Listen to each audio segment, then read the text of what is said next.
जैन, राजीव जैन, बिट्टू, ज्योति जैन, भूपेंद्र जैन, रचिल जैन, सुनील जैन, शिल्पा जैन, पंकज जैन, वंदना जैन, प्रियांश जैन, श्रियांश जैन, प्रियल जैन, अंशित जैन, अविरल जैन, विधि Jain, Arnav Jain, Riddhi Jain, F1U 114-115 Pitampura. Shri Arun Jain, Shrimati Rekha Jain, DU 28 Pitampura. Shri Suresh Chand Jain, Shrimati Shanti Devi Jain, Shri Sanjay Jain, Shrimati सपना Jain, Shri Naresh Jain, Shrimati Meenu Jain, Namit Jain, Paras Jain, DU 97 Pitampura. Shri Rajesh Jain चावल वाले, श्रीमती पुष्पा जैन, श्री अनुज जैन, श्रीमती तमन्ना जैन, श्री अमन जैन, श्रीमती मेघा जैन, FD 29 पीतमपुरा। श्रीमती बिरमा देवी जैन, धर्मपत्नी स्वर्गीय Shri Lalchand Jain, Shri Sunil Jain, Shrimati Kusum Jain, Shri Saurabh Jain, Shrimati Sonal Jain, Shri Mayank Jain, Shrimati Divya Jain, master Vihan Jain, baby Maysha Jain, DU 43 Pitampura. Shri Hemchand Jain परिवार, Shri Pradeep Jain, Shrimati Ruma Jain, Shri Rajat Jain, Shrimati Anshu Jain, master Hridayansh Jain, FU 8 Pitampura. Shri Anil Kumar Jain, Shrimati Rekha Jain, Shri Kartik Jain, Shri Kunal Jain, F1U 137 Pitampura. Shri Santosh Jain, Shri Sanjay Jain, Shrimati Kavita Jain, कुमारी श्रावी जैन, श्री रजत जैन, DU 49 पीतमपुरा। श्री प्रकाश चंद जैन, श्रीमती चंद्रकांता जैन, श्री पंकज जैन, श्रीमती नीलम जैन, श्री सुशांत जैन, श्री दिव्यांश जैन, CU 76 पीतमपुरा। मोक्ष मार्गस्य नेतारं भेत्तारं कर्म भूभृतां ज्ञातारं विश्वतत्त्वानां वन्दे तद्गुणलब्धये। मंगलं भगवान् वीरो मंगलं गौतमो गणी मंगलं कुंदे कुंदार्यो जैन धर्मोस्तु मंगलम। तत्वार्थ सूत्र एक महान ग्रंथ है, परम उपकारी, कल्याणकारी और हितकारी। इस सूत्र को पढ़ने से हमारा ज्ञान बढ़ता है, सत ज्ञान बढ़ता है, सम्यक ज्ञान बढ़ता है और सम्यक चारित्र बढ़ता है। यह तत्वार्थ सूत्र आचार्य कुंद के पट्ट शिष्य आचार्य उमा स्वामी द्वारा विक्रम शताब्दी के अंत में अर्थात प्रथम शताब्दी के पूर्व में यह ग्रंथ लिखा गया। सूत्रात्मक शैली है, संस्कृत भाषा में निबद्ध है, 10 अध्याय इसमें हैं और 10 अध्यायों में 7 तत्वों का वर्णन बहुत अच्छी तरीके से किया गया है। जिन वाणी का सार भगवान महावीर वाणी का सारा निचोड़ इस ग्रंथ में मिलता है। सभी आचार्यों ने इसका गुणगान किया है अपने अपने ग्रंथों में। तत्वार्थ सूत्र पर अनेक हजारों टीकाएँ, मैं तो कहूँगा लाखों टीकाएँ अभी प्राप्त नहीं हैं भले, पर लाखों टीकाएँ जिसमें लिखी जा चुकी हैं। सभी ने, किसी ने वृत्ति, किसी ने वार्तिका, किसी ने भाष्य, किसी ने महाभाष्य, किसी ने चूणिका, ऐसे बहुत चीज़ें इसमें लिखी गई हैं। आप भी लिख सकते हो, आपको समझ में आ रहा हो, पढ़ रहे हैं तो आप अपनी कॉपी में बनाते जाइए तो आपकी भी एक टीका हो जाएगी, आपका भी इसमें चिंतन हो जाएगा। इस प्रकार से यह महान ग्रंथ हम सब पढ़ रहे हैं। इस ग्रंथ को पढ़ने पर हमें क्या उपलब्धि होगी? जो हम सुख चाहते हैं, आनंद चाहते हैं, मोक्ष चाहते हैं, उसकी उपलब्धि होगी। सत्य ज्ञान को जाने बिना, सत्य से परिचय हुए बिना हम आगे नहीं बढ़ सकते हैं। उमा स्वामी महाराज के पिता का नाम, माता का नाम, गांव का नाम क्या था ये आज तक नहीं पता। उनका परिचय अपने गृहस्थ जीवन का नहीं मिलता है, लेकिन उन्होंने इस चीज़ का परिचय कराया जिसका परिचय के लिए प्रत्येक जीव तलाश करता है, मोक्ष मार्ग का परिचय कराया। हमसे अपने गृहस्थ जीवन से अपरिचित थे, लेकिन जो हम तत्व से अपरिचित थे, ऐसे उमा स्वामी ने हमारे लिए ऐसे तत्वों का परिचय करा करके हमें अनमोल धरोहर हमें दी है। महानुभाव, अपन प्रथम अध्याय का 8वां नंबर का सूत्र पढ़ रहे थे और उस सूत्र के माध्यम से जान रहे थे वस्तु व्यवस्था को, वस्तु को जानने के उपाय, पदार्थ को जानने के उपाय। अपन ने नाम स्थापना सूत्र में भी, प्रमाण नहीं अधिगमा सूत्र में भी, निर्देश स्वामित्व आदि सूत्र में भी जाना था और सत संख्या आदि में भी जाना था। इसमें अपन ने सत, संख्या, क्षेत्र, स्पर्शन, काल और अंतर यहाँ तक अपन ने पढ़ लिया था। आज भाव और अल्प बहुत का वर्णन चलना है। उसके पहले एक बार अपन बोर्ड के माध्यम से इस सूत्र को एक बार उच्चारण कर लेते हैं और फिर इसको आगे समझते हैं। तत्वार्थ सूत्र प्रथम अध्याय, सूत्र 8 नंबर, एक अध्याय का 8वां नंबर सूत्र है। शते संख्या क्षेत्र स्पर्शन कालांतर भावाल्प बहुत्वैश्य, ये सूत्र है। एक बार पुनः, सत्य संख्या क्षेत्र स्पर्शन कालांतर भावाल्प बहुत्वैश्य। शत का शत लिख गया, संख्या, क्षेत्र, स्पर्शन, काल, अंतर, भाव, अल्प बहुत, अल्प बहुत, इस प्रकार से ये 8 नाम हो गए। इन 8 के द्वारा हम सम्यक दर्शन को, सम्यक ज्ञान को, सम्यक चारित्र को, जीव अजीव आदि 7 तत्वों को, 9 पदार्थों को, 6 द्रव्यों को, सारा द्वासांग को हम इन 8 के माध्यम से जान सकते हैं। इस सूत्र की महानता है। इस सूत्र पर आचार्य वीरसेन स्वामी ने टीकाएं लिखी हुई हैं और 16 पुस्तकें, हजार पृष्ठ की कम से कम 16 पुस्तकें इस सूत्र पर लिखी हैं। आप समझ सकते हैं कि फिर उमा स्वामी के एक एक सूत्र की क्या महत्वता है। महानुभाव, 357 सूत्र हैं जो 10 पेज में लिख जाएंगे, ज़्यादा से ज़्यादा। आप जनवाणी में देखिए 10 पेज में लगभग आपको 357 सूत्र मिल जाएंगे। लेकिन एक एक सूत्र पर यदि लिखना प्रारंभ किया जाए, टीकाएं लिखना प्रारंभ किया जाए, विस्तार किया जाए, तो एक 1000 पेज एक एक सूत्र में लिखा जाता है, अभी वर्तमान के 6 उपसम से। और वैसे चौथे काल के 6 उपसम से देखो, भगवान की वाणी से देखो, तो एक एक सूत्र पर लाखों पेज लिख जाएं। तो सोचिए यदि 1000 पेज यदि अपन लिख जाते हैं एक एक सूत्र पर, तो ये 3,57,000 पेज हो जाएंगे। सोचिए आप, इतना विस्तार हो सकता है एक एक सूत्र के ऊपर, ठीक है ना। तो बहुत महानता है, इसको अपन समझेंगे। अब अपन आज इसका जो भाव और अल्प बहुत, ये अपने 2 पॉइंट रह गए थे समझने के लिए, इसको आज अपन समझते हैं। अब अपन यहाँ पर आपको स्लाइड दिखाई दे रही होगी और उस स्लाइड के माध्यम से अपन देखते हैं। ऊपर लिखा है भाव, क्या लिखा है? भाव। चूँकि अपन ये जीव पर घटित कर रहे हैं तो यहाँ पर अभी जीव के भाव लेंगे। ऐसा कोई पदार्थ नहीं है जो भाव बिना हो। भाव मतलब उसका स्वभाव। भाव का मतलब क्या? स्वभाव। बोलिए, स्वभाव, अपना भाव। तो जीव का अपना भाव होगा, अजीव का अपना भाव होगा, और धर्म अधर्म द्रव्य का अपना भाव होगा, आकाश का अपना भाव होगा और काल का अपना भाव। 6 द्रव्यों का अपना अपना भाव। भाव बिना भाववान नहीं। भाववान मतलब पदार्थ, भाव को धारण करने वाली, भाव सहित परिणाम को भाववान कहते हैं, उसको पदार्थ कहते हैं। मतलब भाव हो गया गुण, भाव क्या हो गए? गुण। और गुण के बिना कोई द्रव्य संसार में नहीं है। एक भी वस्तु नहीं जिसमें कोई गुण ना हो। जीव में अनंत गुण हैं, पुद्गल में भी अनंत गुण हैं, हर द्रव्य में गुण ही गुण भरे हुए हैं। तो बिना गुण के कोई द्रव्य नहीं होती। अभी अपन जीव पर घटित करते आ रहे हैं, इसलिए यहाँ पर अपन ने यहाँ जो भाव लिखे हैं वो जीव के भाव लिखे हैं, ठीक है ना। जब अपन अजीव पर घटित करेंगे तो उसमें भाव लिखेंगे स्पर्श, रस, गंध और वर्ण, वो उसके भाव लिखे जाएंगे। पर अभी भाव किसके? जीव के।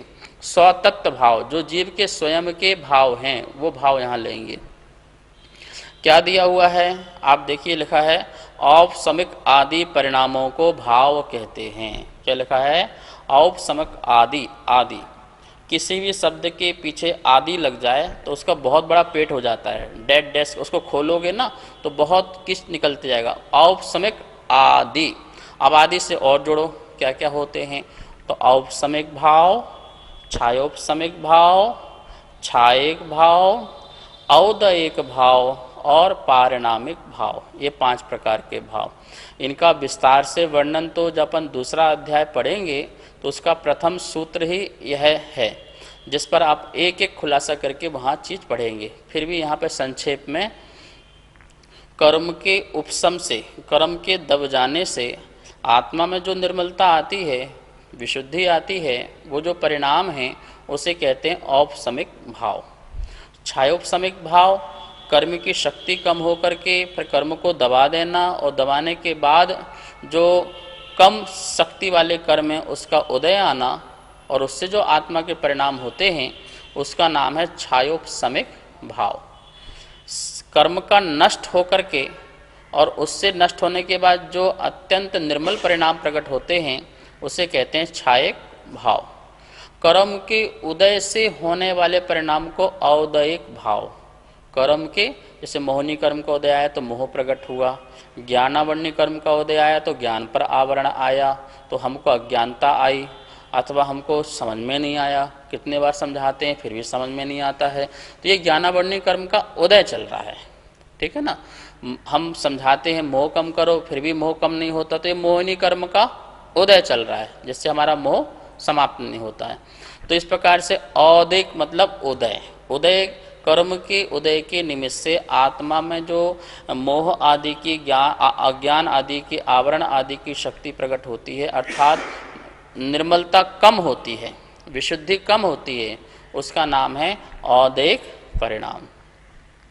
एक होता है पारणामिक, 5वां नंबर वाला पारणामिक, बहुत ही निर्मल होता है, वो विशुद्ध होता है। हमारा ध्येय वही है, यदि उसमें हम टिक गए तो हमारा मुक्ति निश्चित है। पारणामिक भाव का मतलब क्या है? जहाँ किसी भी कर्म का उदय, उपशम, क्षय, क्षयोपशम नहीं, मात्र निज में लीनता, निज में स्थिरता, ज्ञायक रूप परिणाम जो ज्ञाता दृष्टा के परिणाम हैं, वीतराग परिणाम पारणामिक परिणाम हैं। जहाँ किसी प्रकार का न कर्म का न उदय है, तो उदय के निमित्त से भी नहीं है, क्षयोपशम भी नहीं, क्षय भी नहीं, क्षायक नहीं, कुछ भी नहीं, मात्र निर्मल परिणाम, वीतराग ज्ञाता दृष्टा ज्ञायक परिणाम, वो जो परिणाम है उसको बोलते हैं पारणामिक भाव। तो इस प्रकार से यहाँ लिखा हुआ औपसमिक आदि परिणामों को भाव कहते हैं। ये भाव है। अब अपन को भाव घटित करना है, क्योंकि अपना चल रहा था मिथ्या दृष्टि आदि की बात चल रही थी, तो मिथ्या दृष्टि में कौन सा भाव होता है, सम्यक दृष्टि में कौन सा भाव होता है, तो अपन घटित करते हैं। मिथ्या दर्शन, जो मिथ्या दृष्टि है यह उसको औदिक भाव है। कौन सा भाव है? अभी मिथ्यात्व की अपेक्षा बात चल रही है। किसकी बात अपेक्षा चल रही है? सारे कर्मों की अपेक्षा नहीं, कर्म तो 148 हैं, अभी मात्र अपन मिथ्यात्व कर्म को ही यहाँ पर ले रहे हैं। तो मिथ्यात्व कर्म के उदय से मिथ्या दृष्टि को कौन सा भाव हुआ? औदिक भाव हुआ। कौन सा भाव हुआ? औदिक भाव हुआ। और सम्यक दृष्टि को कौन सा भाव? कि उसको सम्यक प्रगति के उदय से उसको कौन सा? क्षयोपशमिक सम्यक दर्शन होगा। और मिथ्यात्व प्रगति और अनंतानंदी क्रोध मान माया लोभ प्रगति का उपशम हो जाने से उसको औपशमिक भाव होगा। कौन सा भाव होगा? औपशमिक भाव होगा। इन्हीं प्रगतियों का क्षयोपशम हो जाए तो उसको कौन सा भाव होगा? क्षयोपशमिक भाव होगा। इन्हीं प्रगतियों की नष्ट हो जाएं, क्षय को प्राप्त हो जाएं, तो कौन सा भाव होगा? उसको क्षयिक भाव। तो सम्यक दर्शन यह औपशमिक, क्षयिक, क्षयोपशमिक भाव, 3 प्रकार का।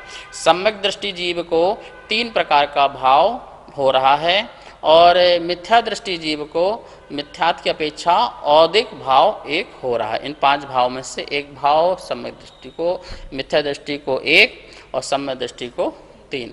तो इस प्रकार से अपन ने भाव घटित कर लिए। क्या कर लिए? भाव घटित कर लिए। आप ऐसे करके सभी में घटित करते जाइए, और भी चीज़ें हैं जो घटित होती जाएंगी। ठीक है ना। अभी अपन ने सम्यक दृष्टि को कहा, अब मुनिराज को कर लो कि छठे गुण स्थान मुनिराज के कितने भाव हैं, 7वें गुण स्थानवर्ती जीव के कितने भाव हैं, 5वें गुण स्थानवर्ती जीव के कितने भाव हैं, और जो 9वें, 10वें, 11वें, 12वें गुण स्थान में उनके कौन से भाव हैं, तीर्थंकर को कौन से भाव हैं, और जो सिद्ध भगवान बन गए हैं उनको कौन से भाव हैं। तो इन सब भावों को आप घटित करते जाएंगे तो आपको समझ में आते जाएगा इस प्रकार से। तो ये हो गया भाव के बारे में। ठीक है ना। अब अपन चलते हैं अल्प बहुत। क्या लिखा है? 8वां नंबर लिखा है अल्प बहुत। अल्प मतलब कम और बहु मतलब ज़्यादा, कम ज़्यादा। ठीक है ना। किसी को भाव में भी, इन भावों में भी किसी के भाव कम और किसी के क्या होते हैं ज़्यादा। अथवा और चीज़ भी घटित कर सकते हैं, जैसे अपन ने अपना चल रहा है मिथ्या दर्शन का चल रहा है, जो मिथ्या दृष्टि जीव है उसकी अपेक्षा चल रहा है, तो क्या कर सकते हैं, या अपन जीव घटित कर रहे थे, क्या घटित कर रहे थे, जीव। तो सबसे ज़्यादा जीव कहाँ हैं और सबसे कम कहाँ हैं, तो ऐसा आप तुलना कर सकते हैं कि ये जीव ज़्यादा हैं, ये जीव कम हैं। जैसे चारों गतियों में सबसे ज़्यादा जीव होते हैं त्रियंच गति के। कौन से गति के होते हैं, त्रियंच गति के, क्योंकि एक इंद्रिय में देखो ना, वनस्पति में अनंत अनंत जीव होते हैं, बाकी पृथ्वी का एक, जल का एक में असंख्यात जीव होते हैं। तो इस प्रकार से त्रियंच जीव समस्त जीवों में सबसे ज़्यादा हैं, ठीक है ना। और फिर सिद्ध भगवान उनसे कम है, फिर देव और कम है, नारकी कम, और मनुष्य और भी कम। तो इस प्रकार से कम ज़्यादा का आपको तुलना करना कि सम्यक दृष्टि कितने, मिथ्या दृष्टि कितने, इस प्रकार से ऐसा आप, अथवा ये जीव कितने, उतने जीव, वो वाले जीव कितने, तो चारों गति में जीव कितने कितने, कम ज़्यादा, इस प्रकार से वर्णन करना।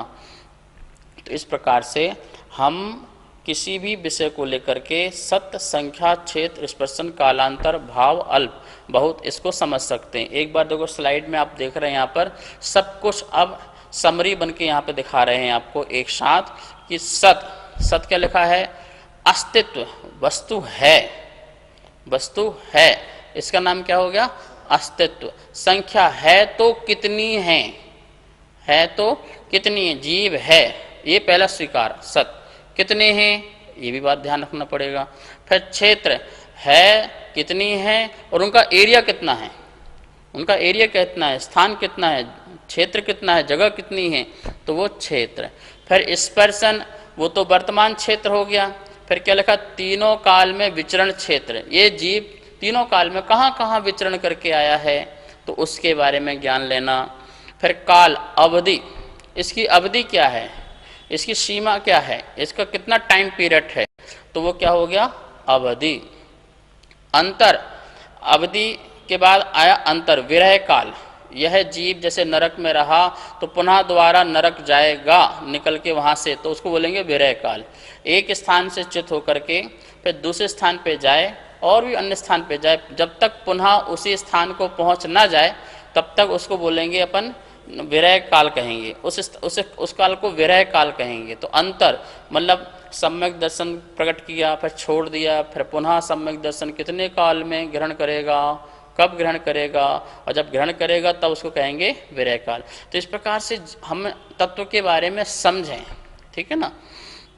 जैसे मान लो किसी जीव को एक बार सम्यक दर्शन हो गया, अनादि मिथ्या दृष्टि को प्रथम सम्यक दर्शन हुआ और सम्यक दर्शन छूट गया, अब वो दोबारा यदि सम्यक दर्शन धारण न करे तो कितने समय तक, अर्धपुद्गल परावर्तन काल, और अर्धपुद्गल परावर्तन काल के बाद पुनः सम्यक दर्शन धारण करेगा तो हम उससे बोलेंगे अंतर, कि इसका इतना अंतर पड़ सकता है, पुनः सम्यक दर्शन ग्रहण करने में इतना इसका लंबा पीरियड इसका अंतर पड़ सकता है, तो उसको बोलेंगे अंतर, ठीक है ना। अथवा अंतर्मुहूर्त, सबसे कम क्या है, अंतर्मुहूर्त, अभी सम्यक धारण किया, छोड़ दिया, फिर अंतर्मुहूर्त, फिर ग्रहण कर लिया, तो कम से कम अंतर कितना हो गया, अंतर्मुहूर्त, और अधिक से अधिक बहुत, जो अपन पहले समझ चुके हैं। भाव, भाव में क्या बताया, लिखा है परिणाम, तो यहाँ पे लेना है परिणाम, जीव के परिणाम और पुद्गल के परिणाम अलग होंगे, स्पर्श रसगंध वाले। अल्प बहुत में क्या लेना है, कम ज़्यादा की तुलना करना है, कम ये इतना है, ये इतना है, इस प्रकार से यहाँ पर ये सूत्र हुआ। आचार्य श्री नमोस्तु, क्या कर्म के उदय में हमारा पुरुषार्थ काम आता है? कर्म के उदय में पुरुषार्थ काम आता है या नहीं आता है? पहली बात तो ये है, संसार अवस्था में एक समय ऐसा भी नहीं है जब कर्म का उदय ना आ रहा हो, और दूसरा बात, एक समय ऐसा नहीं है जब हम पुरुषार्थ न करते हों। हमारा प्रति समय पुरुषार्थ भी चलता है और कर्म का उदय भी चलता है। अब हम उस कर्म को उदय में अपने पुरुषार्थ से उसको बदल सकते हैं या नहीं बदल सकते हैं, ये अपने ऊपर है। देखिए, तीव्र जब कर्म का उदय आता है तो उसमें जीव का बस नहीं चलता है, वो फिर कर्म के अकॉर्डिंग अपनी हरकतें करता है, अपने कार्य करता है। लेकिन जब मंद उदय चलता है तो मंद के उदय में वह कर्म को, जो विपरीत कर्म आ रहा है उसको भी अपने अनुकूल बना सकता है। तो ये पुरुषार्थ उसका वहाँ पर अच्छी तरह से घटित हो जाता है और हमें उसका अनुभव भी होता है। इसलिए तीव्र कर्म का जो उदय है प्रति समय एक सा नहीं होता है। जब जब हमारा मंद उदय होता है तो हमें उस समय अपने चिंतन मंथन के से हमें अपने जो सत्ता में बैठे हुए कर्म हैं उनकी शक्तियों को घटाना चाहिए। उनका जो कर्म देने की फलदान शक्ति है या स्थिति है उसमें अपकर्षण करना चाहिए। चतुस्थानी से द्विस्थानी करना चाहिए पाप कर्म को हमें, तो वो उसमें हमारा पुरुषार्थ झलकता भी है और दिखता भी है और हमें अनुभव में भी आता है। लेकिन जब तीव्र महातीव्र कर्म का उदय आता है तो हम संभाल नहीं पाते हैं। हाँ, मंद उदय में हम तत्व को जानें, तत्व को समझें, उसके चिंतन से आगामी काल में तीव्र कर्म का उदय आए तो ज्ञानी भी उससे ना डिगे, ऐसी भी व्यवस्था बन सकती है। क्यों? क्योंकि ज्ञान के माध्यम से उसने अपने आप को स्थिर कर लिया है।